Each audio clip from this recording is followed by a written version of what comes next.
Ask you something. Don't you get tired of, like, we know Floyd Mayweather's rich. We know he's got a lot of money. We know that, he's got the women, and, we know that he can get them to wash his back and wash him, from head to toe if he wanted to. I'm TstreeT Controversy. This is TstreeT Controversy Live with RealCombatMedia.com, and I cover every single major fight live. All Access Episode 3, Mayweather versus Berto, came on about a half an hour or so before the official weigh-in from Mayweather versus Berto.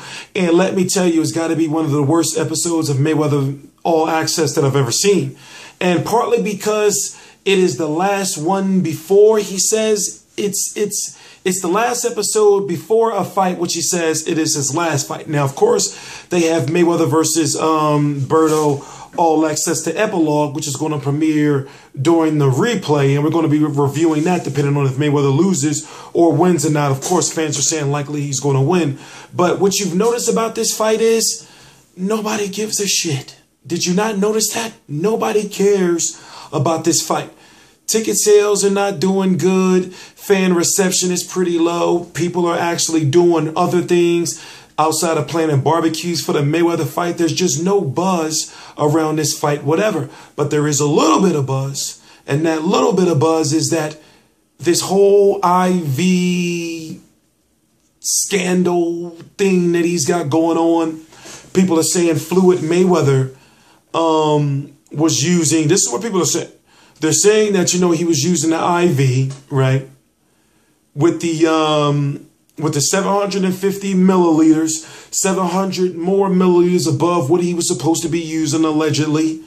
He said he was using that to mask performance-enhancing drugs. There has been many rumors and much speculation that Floyd Mayweather is not as clean of a fighter as he says he is. I'm not the one saying this. This is just what this is the things that people are saying, but yet they're afraid to get sued. Now, of course, there are the fans that are saying, well, he hasn't got caught. Nobody's failed a drug test. So therefore, he's clean as far as I'm concerned. I understand all that. I completely do. But my beef is this. What if it was Manny Pacquiao that was involved in some IVs or whatever? That's where the double standard comes in, where I think a fighter like Floyd Mayweather, in my opinion, should not be associated with needles of any type of form, way, shape, or form in any way. Like, he should not be associated with it, period. So, and I've never known Floyd Mayweather, even though, yes, fighters do use IVs sometimes to rehydrate, but I never known Floyd Mayweather to have issues making weight. I've never known Floyd Mayweather to not be able to make 147 pounds comfortably. I've never known Floyd Mayweather to be having rehydration issues. And what they say is this is the beef with the whole situation. This is the beef with the IVs. Now, it is said that when fighters use or athletes use IVs to rehydrate and they use that much solution, it's to mask something. It dilutes the blood. It messes up their chemical programming to the point where drugs cannot be detected in their system. And that's why the situation is so shady, because it's like, well, wait a minute. What if Pacquiao had did some shit like this, and then there's the talk of the vampire facials, and then Floyd Mayweather did say, in a video, he did talk about an IV, but it's like, if you're doing Olympic style drug testing, which is not, then in the Olympic style drug testing rules, you can't get an intravenous injection without going to a hospital setting.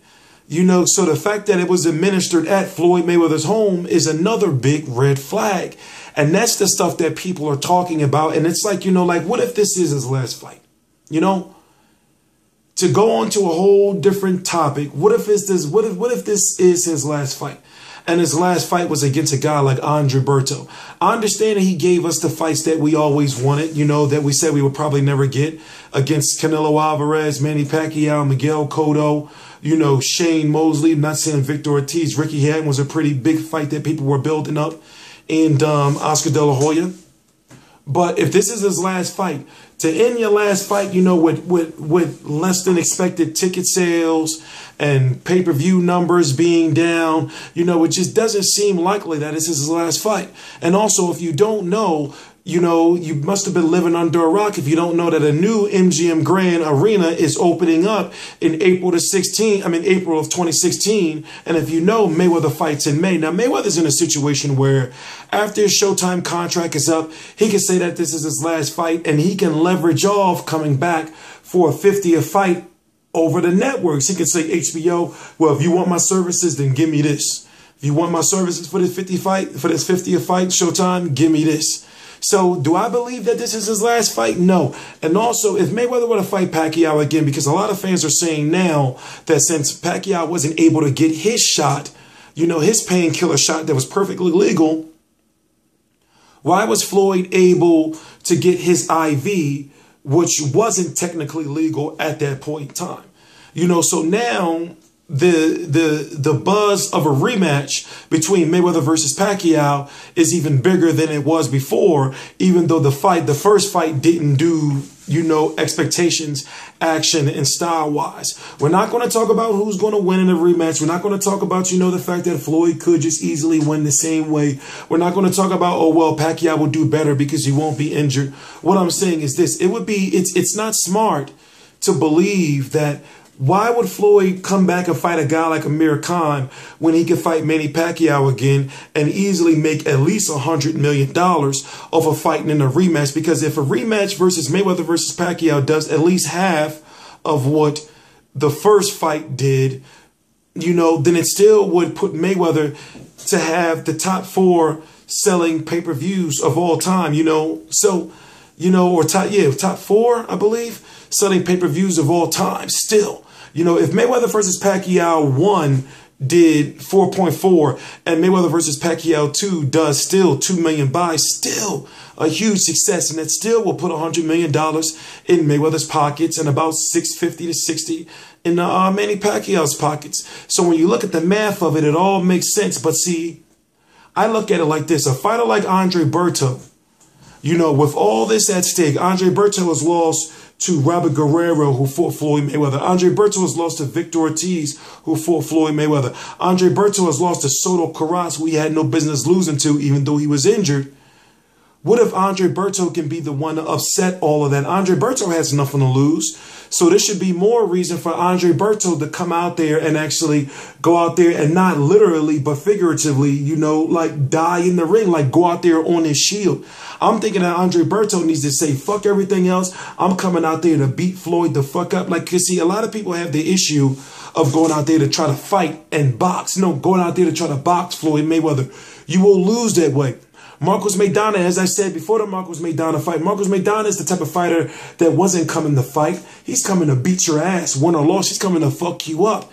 And that's the mentality that Andre Berto has to have. He has to have the mentality of, I'm coming out here and I'm going to fuck him up. I'm not coming out here to box. I'm coming out here to put a boot in Floyd Mayweather's ass.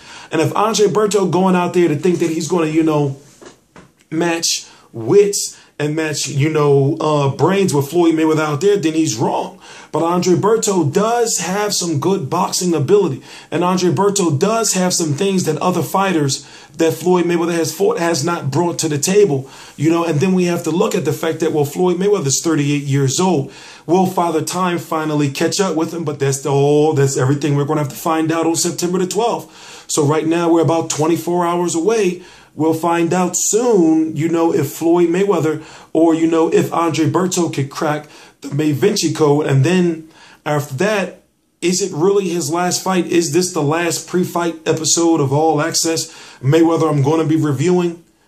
I mean, it's been a fun ride to actually get this far, you know, this close to being, you know. But me personally, I do not believe it's his last fight, especially when there's so much more money and so many more opponents out there. You know, I mean, especially, you know, when he's at the top of his game. I can understand that he done made so much money and everything, but I just don't feel that it's right, you know, or that we're missing something if he was to leave his career, you know, by just by just fighting Andre Berto and that being his last fight, going off into the sunset. I'm TstreeT Controversy with RealCombatMedia.com. And I cover every single major fight live. Please subscribe.